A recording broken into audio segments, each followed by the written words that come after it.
શું તમે જાણો છો ગુજરાતનો એ પ્રાચીન અને ભવ્ય દુર્ગ જે રણની વીરતા અને નદીની પવિત્રતા વચ્ચે આશરે 1300 વર્ષ પહેલા ઊભો થયો હતો? આ છે અણહિલવાડ પાટણ, ગુજરાતના સુવર્ણકાળનું એ જીવંત પાટનગર જેણે સતત 650 વર્ષ સુધી પશ્ચિમ ભારતની રાજકીય અને સાંસ્કૃતિક ચેતનાને આકાર આપ્યો. ઈસવીસન 746માં વનરાજ ચાવડાએ જ્યારે આ ભૂમિ પર પાયો નાખ્યો ત્યારે કદાચ કોઈને ખ્યાલ નહીં હોય કે આ શહેર એક દિવસ હિન્દનું રત્ન કહેવાશે. સોલંકી રાજાઓના શાસનમાં અહીંના કિલ્લા અને મહેલોની ભવ્યતા એવી હતી કે તેની સરખામણી ઇન્દ્રપુરી સાથે થતી. પરંતુ આ સમૃદ્ધિ જ પાટણ માટે આફત બની. ઈસવીસન 1299માં અલાઉદ્દીન ખિલજીના આક્રમણ સમયે જ્યારે વાઘેલા વંશના અંતિમ રાજા કર્ણદેવ પરાજિત થયા ત્યારે આ કિલ્લાની દિવાલોએ એવો વિનાશ જોયો જેણે આખા ગુજરાતને હચમચાવી દીધું. લોકવાયકાઓ કહે છે કે આ શહેરના 12 દરવાજાઓ અને અજેય ગણાતી કિલ્લેબંધી પાછળ એવા રહસ્યો દટાયેલા છે જે આજે પણ ઇતિહાસકારો માટે એક કોયડો છે. 500 વર્ષ સુધી ધરતીના પેટાળમાં દટાયેલી રાણીની વાવ ફરી કેવી રીતે વિશ્વ સમક્ષ આવી અને કેવી રીતે આ શહેરના પથ્થરોમાં આજે પણ સોલંકી શાસકોનું શૌર્ય ગૂંજે છે? આજે આપણે ખોલીશું અણહિલવાડ પાટણના એ ઐતિહાસિક પાના જ્યાં સ્થાપત્યની અદ્ભુત કલા, રાજાઓની રણનીતિ અને સંઘર્ષની ગાથા એક સાથે જીવંત છે. તો તૈયાર થઈ જાઓ પાટણના ઐતિહાસિક કિલ્લાની સંપૂર્ણ અને સચોટ વિગતો જાણવા માટે. અંત સુધી જોડાયેલા રહેજો, તમને ઇતિહાસ જીવંત થતો અનુભવાશે. મિત્રો, ગુજરાતના સુવર્ણકાળની સાક્ષી પૂરતું આ પાટણ શહેર માત્ર એક ભૌગોલિક સ્થળ નથી, પરંતુ તે ભારતીય ઇતિહાસના મધ્યકાલીન યુગની રાજકીય અને સાંસ્કૃતિક ચેતનાનું કેન્દ્ર રહ્યું છે. ઉત્તર ગુજરાતમાં સરસ્વતી નદીના કિનારે વસેલું આ નગર લગભગ 650 વર્ષ સુધી ગુજરાતની ગૌરવવંતી રાજધાની રહ્યું છે. પાટણનો આ કિલ્લો અને તેની આસપાસની સ્થાપત્યકીય વિરાસત એ માત્ર પથ્થરો નથી, પણ એ ચાવડા, સોલંકી અને વાઘેલા વંશના શાસકોની રણનીતિક સૂઝબૂઝ અને કલા પ્રત્યેના તેમના અતૂટ અનુરાગનું પરિણામ છે. પરંતુ આ ભવ્યતાની શરૂઆત ક્યાંથી થઈ? પાટણની સ્થાપના પાછળ એક અત્યંત રસપ્રદ અને વીરતાપૂર્ણ ઇતિહાસ છુપાયેલો છે. આ શહેરનો પાયો 28 માર્ચ 746ના રોજ વિક્રમ સંવત 802માં વનરાજ ચાવડા દ્વારા નાખવામાં આવ્યો હતો. પણ શું તમે જાણો છો કે એક રાજાનો પુત્ર હોવા છતાં વનરાજનો પાયો મહેલોમાં નહીં પણ જંગલોમાં નંખાયો હતો? વનરાજ ચાવડા એ પંચાસરના રાજા જયશિખરીના પુત્ર હતા, જેમણે કલ્યાણના રાજા ભુવડ સામેના યુદ્ધમાં વીરગતિ પ્રાપ્ત કરી હતી.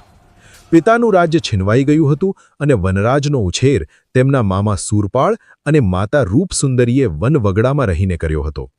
જંગલોમાં વીતેલું એ બાળપણ અને શૂન્યમાંથી સર્જન કરવાની એ સંઘર્ષ ગાથા જ પાટણના પાયામાં રહેલી અસલી શક્તિ છે.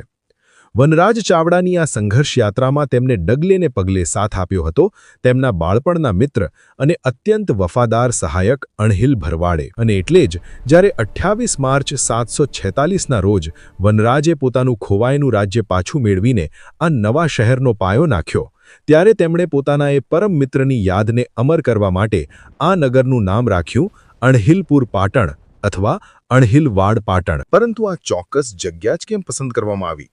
તેની પાછળ એક અત્યંત વીરતાપૂર્ણ નિશાની છુપાયેલી હતી.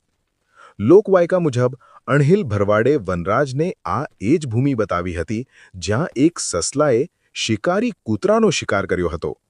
આ ઘટનાને વનરાજે આ ભૂમિની પ્રચંડ વીરતાનું પ્રતીક માન્યું અને અહીં જ પોતાની રાજધાની સ્થાપવાનો મક્કમ નિર્ણય કર્યો. વ્યૂહાત્મક રીતે જોઈએ તો આ શહેરની પસંદગી સરસ્વતી નદીના કિનારે કરવામાં આવી હતી, કારણ કે નદી માત્ર વસ્તી માટે પાણીનો સતત સ્રોત પૂરો પાડતી નહોતી, પણ તે કિલ્લા માટે એક કુદરતી રક્ષણાત્મક દિવાલ, નેચરલ ડિફેન્સ તરીકે કાર્ય કરતી હતી, જે દુશ્મન સૈન્ય માટે આ કિલ્લાને અભેદ્ય બનાવતી હતી. આ રીતે મિત્રતાની યાદ અને કુદરતી સુરક્ષા સાથે પાટણનો કિલ્લો આકાર પામવા લાગ્યો. ચાવડા વંશના 8 રાજાઓએ અહીં શાસન કર્યું અને શહેરના ધાર્મિક પાયા મજબૂત કર્યા. પણ પાટણનો ખરો સુવર્ણ યુગ તો ત્યારે શરૂ થયો જ્યારે સત્તાની ધુરા સોલંકી વંશના હાથમાં આવી. ઈસવીસન 942થી 1244 સુધીનો સોલંકી વંશનો આ સમયગાળો પાટણ માટે માત્ર રાજકીય સ્થિરતાનો જ નહીં, પરંતુ ભારતભરમાં લશ્કરી અને સાંસ્કૃતિક ડંકો વગાડવાનો યુગ હતો. સિદ્ધરાજ જયસિંહ અને ભીમદેવ પ્રથમ જેવા પરાક્રમી રાજાઓએ પાટણને એવો કલાત્મક અને અજેય બનાવ્યું કે તેની તોલે કોઈ ના આવી શકે. પરંતુ આ કિલ્લો દુશ્મનો માટે કેમ અભેદ્ય હતો? તેનું કારણ હતું તેની અદ્ભુત સ્થાપત્ય શૈલી. સોલંકી રાજાઓએ કિલ્લાની દિવાલો અને પ્રવેશદ્વારોને અત્યંત મજબૂત બનાવ્યા હતા. અહીં પથ્થરોને જોડવા માટે કોઈ સિમેન્ટ કે ચૂનાનો ઉપયોગ નહોતો થયો, પણ તેને બદલે ઇન્ટરલોકિંગ પદ્ધતિ વાપરવામાં આવી હતી. પથ્થરોને એવી રીતે કાપીને એકબીજામાં ફિટ કરવામાં આવતા કે તે ધરતીકંપના જોરદાર આંચકા પણ હસતા મુખે સહન કરી લેતા. આ મજબૂત કિલ્લેબંધી જ પાટણની સંપત્તિ અને સત્તાનું જીવતું જાગતું પ્રદર્શન હતી. પણ સોલંકી શાસકો માત્ર લશ્કરી રણનીતિમાં જ માહિર નહોતા. તેમણે સંરક્ષણને જળ સ્થાપત્ય સાથે જોડીને દુનિયાને એક નવી અજાયબી આપી. પાટણમાં પાણીના સ્થાપત્યો માત્ર જરૂરિયાત નહીં, પણ કિલ્લાની સુરક્ષાનો એક વ્યૂહાત્મક ભાગ હતા. આ કલાનું સૌથી શ્રેષ્ઠ ઉદાહરણ એટલે રાણીની વાવ. 11મી સદીમાં રાણી ઉદયમતીએ પોતાના પતિ ભીમદેવ પ્રથમની યાદમાં આ ભવ્ય વાવ બંધાવી હતી.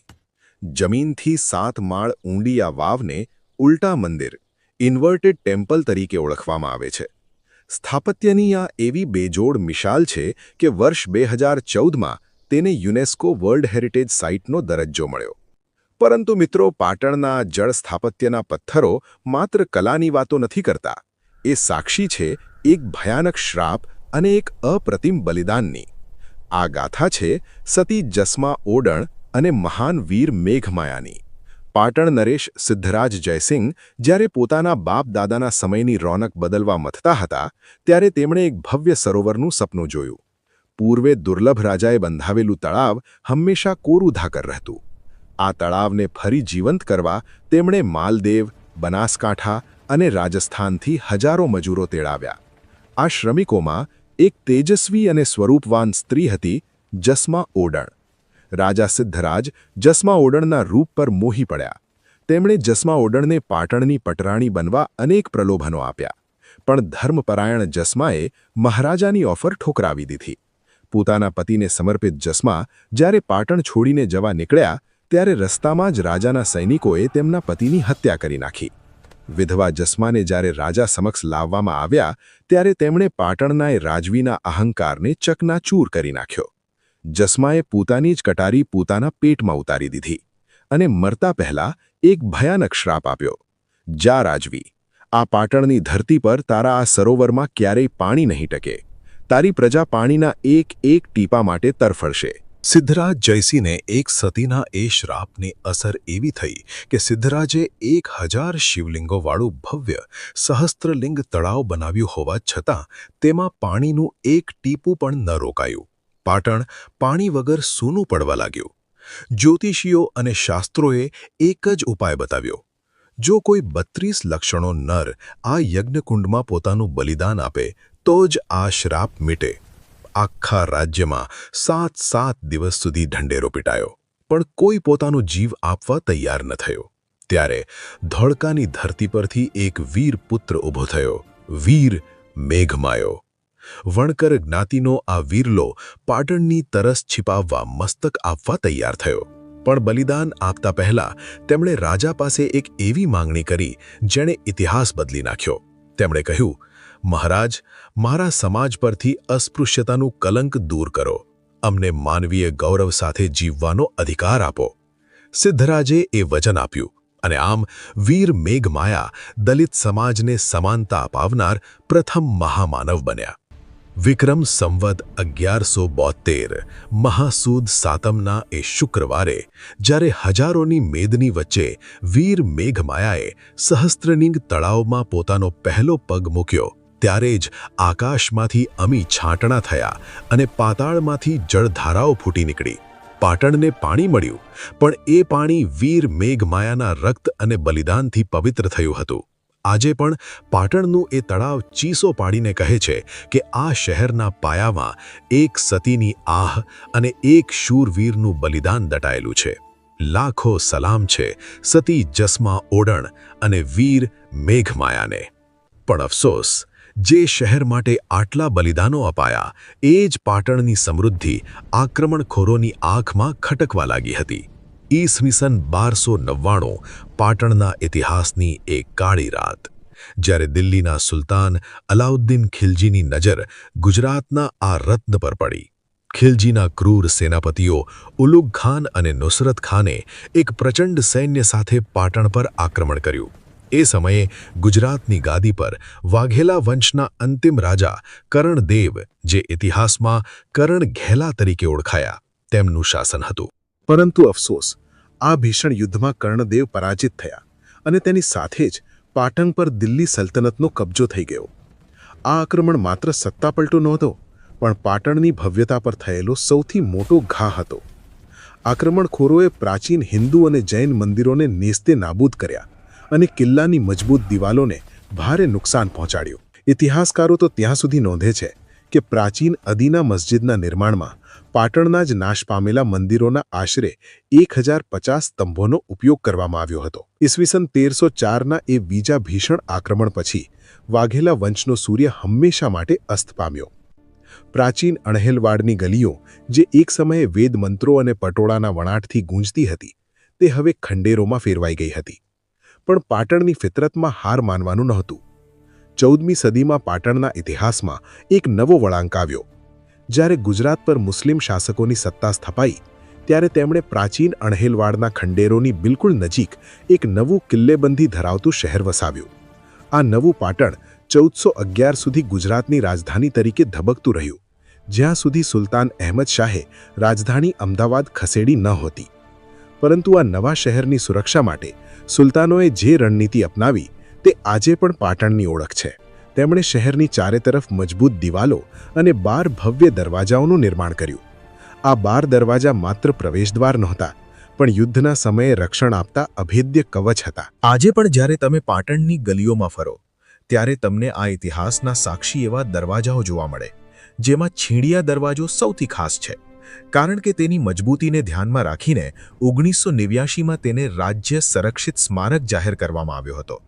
આ ઉપરાંત ચીડિયા દરવાજો, હારીજ દરવાજો, અઘાર દરવાજો, બગવાડા દરવાજો અને 3 દરવાજા, આ દરેક દરવાજો પાટણના સંઘર્ષ અને તેની સ્થાપત્ય કલાની મગરૂરીની કથા કહે છે. ભલે આજે આમાંના કેટલાક દરવાજાઓ જર્જરિત હાલતમાં હોય, પણ તેમની અંદર આજે પણ એ સમયના સૈનિકોની પગરવ સંભળાય છે. પણ મિત્રો, પાટણનો અસલી વારસો માત્ર આ પથ્થરની દિવાલો અને દરવાજાઓ પૂરતો જ મર્યાદિત નથી. સમય જતાં શાસનના રંગો બદલાયા. 1573માં જ્યારે અકબરે ગુજરાત જીત્યું, ત્યારે પાટણ મુગલ સામ્રાજ્યનો એક હિસ્સો બન્યું. સમયનું ચક્ર આગળ વધ્યું અને 18મી સદીમાં વડોદરાના ગાયકવાડ શાસકો, એટલે કે મરાઠાઓના હાથમાં પાટણની કમાન આવી. ભલે રાજધાની અમદાવાદ કે સુરત ખસી ગઈ હોય, પણ પાટણનું મહત્વ ક્યારેય ઓછું ન થયું. કારણ કે આ કિલ્લાની દિવાલોની અંદર માત્ર સૈનિકો જ નહીં, પણ વિદ્વાનો અને અજોડ કલાકારો વસતા હતા. પાટણ મધ્યકાલીન ભારતનું એક એવું વિદ્યાધામ હતું, જ્યાં 100થી વધુ જૈન મંદિરો અને હેમચંદ્રાચાર્ય લાઇબ્રેરીમાં સચવાયેલી હજારો પ્રાચીન હસ્તપ્રતો આજે પણ જ્ઞાનનો પ્રકાશ ફેલાવે છે. અને હા, સોલંકી કાળથી શરૂ થયેલી એ વિશ્વવિખ્યાત પટોળા વણવાની કળા આજે પણ પાટણની વૈશ્વિક ઓળખ છે. પટોળાનો દરેક તાર પાટણની સંસ્કૃતિ અને ધીરજની સાક્ષી પૂરે છે. પરંતુ સવાલ એ થાય છે કે સેંકડો વર્ષોના આક્રમણો અને સમયના થપેડા પછી આજે આ ભવ્ય કિલ્લો કઈ હાલતમાં છે? આજે પાટણનો કિલ્લો કદાચ તેના મૂળ સ્વરૂપમાં બચ્યો નથી, પરંતુ તેના અવશેષો ભારતીય પુરાતત્વ સર્વેક્ષણ ASI અને ગુજરાત રાજ્ય પુરાતત્વ વિભાગ દ્વારા અત્યંત જતનથી સુરક્ષિત રાખવામાં આવ્યા છે. ઇતિહાસમાં એક મોટો વળાંક 1980ના દાયકામાં આવ્યો, જ્યારે ASI દ્વારા રાણીની વાવનું પદ્ધતિસરનું ખોદકામ અને પુનઃસ્થાપન કરવામાં આવ્યું. વર્ષો સુધી પૂરના કાંપમાં દબાયેલી હવાને કારણે જ આ અદ્ભુત સ્થાપત્ય આજે આટલું સુરક્ષિત રહી શક્યું છે. જો કે શહેરના ઐતિહાસિક દરવાજાઓ અને કિલ્લાની દિવાલો સામે આજે શહેરીકરણનો મોટો પડકાર છે. ચીડિયા દરવાજો અને 3 દરવાજા જેવા વિસ્તારો આજે પણ પાટણના ધબકતા વ્યાપારી કેન્દ્રો છે, જે હજુ પણ પાટણની એ પ્રાચીન ભવ્યતાની સાક્ષી પૂરી રહ્યા છે. છીંડિયા દરવાજા જેવી વિરાસતને જાળવવી એ હવે માત્ર સરકારની નહીં, પણ આપણી સૌની નૈતિક જવાબદારી છે. કારણ કે પાટણનો આ ઐતિહાસિક કિલ્લો એ માત્ર પથ્થરોનું બાંધકામ નથી, પણ ગુજરાતની અસ્મિતા અને પરાક્રમની એક જીવતી જાગતી ગાથા છે.